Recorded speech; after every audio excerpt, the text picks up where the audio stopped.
L-abbozz ta' liġi propost mill-Oppożizzjoni fl-Italja biex tiġi introdotta l-paga minima fil-pajjiż ġiet imwaqfa mill-koalizzjoni governattiva immexxija mill-Gvern tal-Lemin tal-Prim Ministru Giorgia Meloni. Fl-Italja flimkien mal-Awstrija, id-Danimarka, il-Finlandja u l-Iżvezja il-pagi huma determinati minn negozjar kollettiv bejn min iħaddem u trade unions. L-Oppożizzjoni ppreżentat il-proposta f'Lulju biex tiġi mnedija il-paga minima ta' 9 euro fis-sija.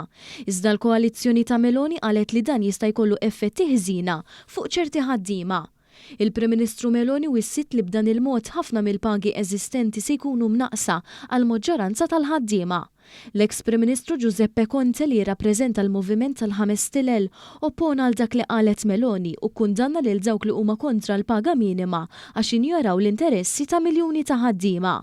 Meloni żammet mad-deċiżjoni tagħha li ma taċċettax din il-proposta, avolja stħarriġ l-opinjoni pubblika juri appoġġ sinifikanti ta' 70% tat-Taljani, inklużi l-votanti tal-koalizzjoni tal-Gvern huma favur il-paga minima.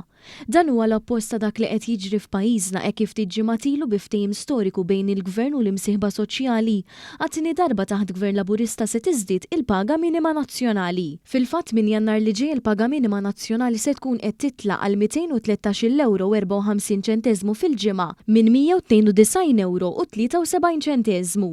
Dawn iż-żidiet se jkunu minn barra l-integrazzjoni taż-żidiet li kienu daħlu fl-2017 biex din tibqa' tiżdied sal-2027 bi 18 euro fil-ġimgħa.